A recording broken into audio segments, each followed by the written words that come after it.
काफ़ी लोगों के मन में ये सवाल रहता है कि कैप्टन का शील्ड जब एंड गेम के फाइनल फाइट में टूट गया था तो एंड में वो सैम को ऐसे पास ऑन कैसे करते हैं।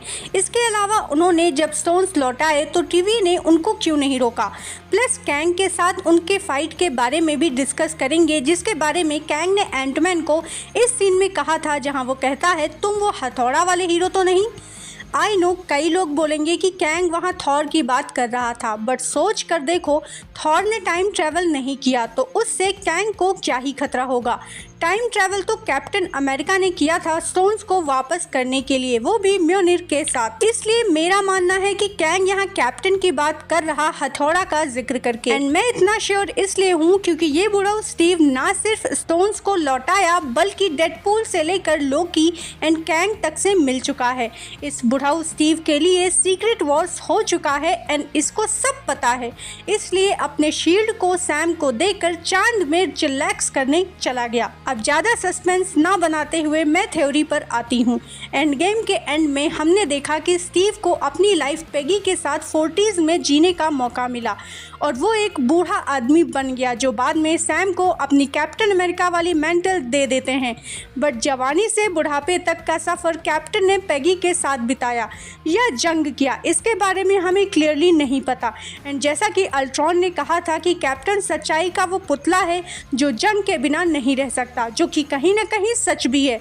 एज MCU में वो हमेशा मिशन में रहे हैं। बर्फ में जमने से पहले रेड स्कल एंड बर्फ पिघलने के बाद लोकी, फिर शील्ड, उसके बाद हाइड्रा, उसके बाद अल्ट्रॉन, फिर खुद से कवर मिशन जिसमें Wanda, Sam and black window साथ थी।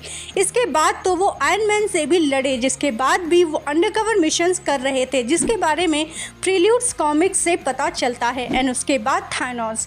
सी द पॉइंट इज जब सब रिटायर हो गए थे तब भी ये बंदा जंग पर गया, तो क्या गारंटी है कि पेगी के साथ रहते हुए भी ये मिशंस पर नहीं गया होगा। आई नो अब आप बोलोगे उसके पास लिमिटेड पिम पार्टिकल्स होंगे, तो बॉस जिस तरह TVA के एक डिवीजन ने डेडपूल को रिक्रूट किया वैसे ही TVA का दूसरा डिवीजन कैप्टन को रिक्रूट कर सकता है। एंड ये TVA ही होगी जिसने कैप्टन को कैंग से बचाया होगा एंड बदले में उनके लिए काम करने बोला था कि जब सीक्रेट वॉर हो तब वो फेर बदल कर सके। देखो गाइस, कैप्टन ना थॉर है या आयरन मैन जो इतना पावरफुल हो कि सीक्रेट वॉर्स का रुख बदल सके अकेले, बट कैप्टन जरूर कुछ ऐसा कर सकता है जिससे सीक्रेट वॉर्स में हमारे मेन हीरोज़ को मदद मिले। जस्ट लाइक वो रैट जो कि एक्सीडेंटली स्कॉट को क्वांटम रेल्म से बाहर किया था।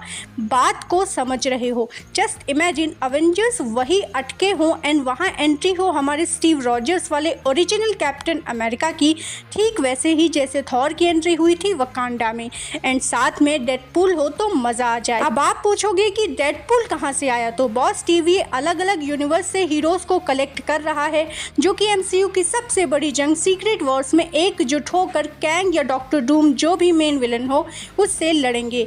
अब ऐसा इसलिए बोल रही हूँ क्योंकि कैप्टन अमेरिका को नया शील्ड या तो वाकांडा वाले दे सकते हैं या फिर TVA वाले जो टाइमलाइन प्रून करते हैं। अब क्योंकि मेरी थ्योरी में TVA फिट बैठता है तो मैं TVA वाली थ्योरी के साथ जाऊंगी। एंड क्योंकि TVA वाले के साथ कैप्टन काम कर रहे इसलिए उन्होंने कैप्टन को नहीं पकड़ा और ऐसे टाइमलाइन में भेजा जहां उनके जाने से इनकर्जन या किसी भी तरह का इनकन्वीनियंस ना हो उस यूनिवर्स में।